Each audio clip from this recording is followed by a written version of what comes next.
Rome, 64 CE. A massive fire engulfs the imperial capital. To divert public anger, Emperor Nero fixed the blame on a new and hated sect the populace called Christians. The Roman historian Tacitus documented this event, recording that the group's namesake, Christus, had suffered the extreme penalty of execution during the reign of Tiberius. Tacitus identifies the specific officer responsible for the death, the procurator Pontius Pilate, a figure of Roman imperial authority in Judea. The Jewish historian Josephus provides a similar account from a different perspective. He describes Jesus as a wise man and a teacher who gained a large following among both Jews and Greeks before being sentenced to the cross.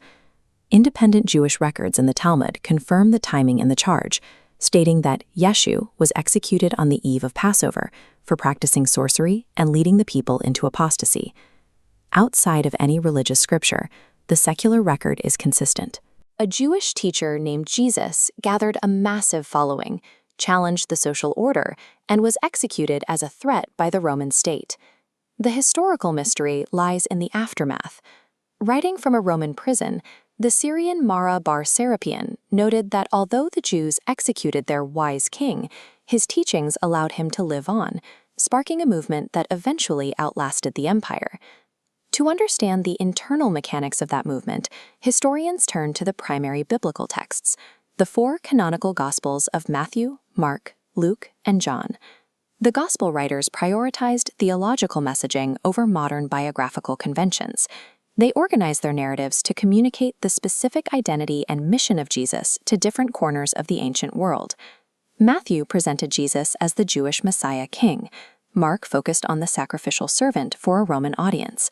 Luke emphasized Jesus' humanity for the Greeks, and John highlighted his divinity for all believers. Reconciling these four distinct perspectives provides a multifaceted view of a figure whose impact was interpreted through the specific needs and cultures of his earliest followers. This narrative begins at the Jordan River. After his baptism by John the Baptist and a 40-day fast in the desert, Jesus began a public ministry that would disrupt the region for the next 3 years.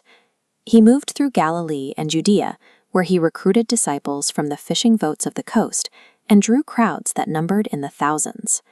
His rapid rise was fueled by a message that systematically agitated the first-century establishment. He openly challenged the strict social hierarchies and purity laws that governed Jewish life. He defied patriarchal norms by including women in his traveling entourage and treating them as attentive disciples rather than domestic hostesses, a radical departure from the rabbinical traditions of the time. He also redefined the family unit, teaching that loyalty to a shared community of faith took precedence over biological lineage or traditional familial obligations. By elevating the marginalized and disregarding religious protocols, Jesus transformed from a rural teacher into a disruptive threat that the ruling establishment could no longer ignore.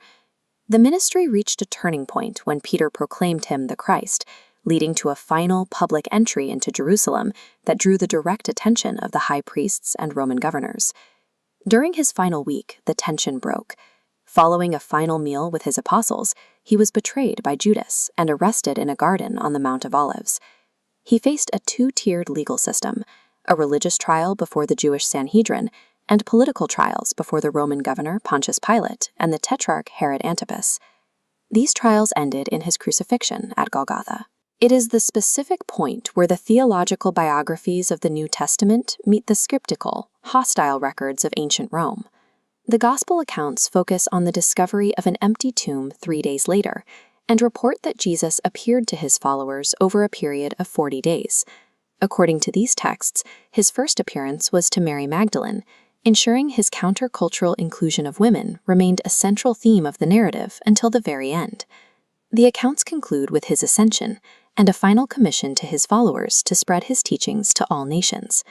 The life and execution of Jesus of Nazareth, recorded by both his devoted followers and his Roman executioners, marks the origin of a movement that eventually eclipsed the empire that tried to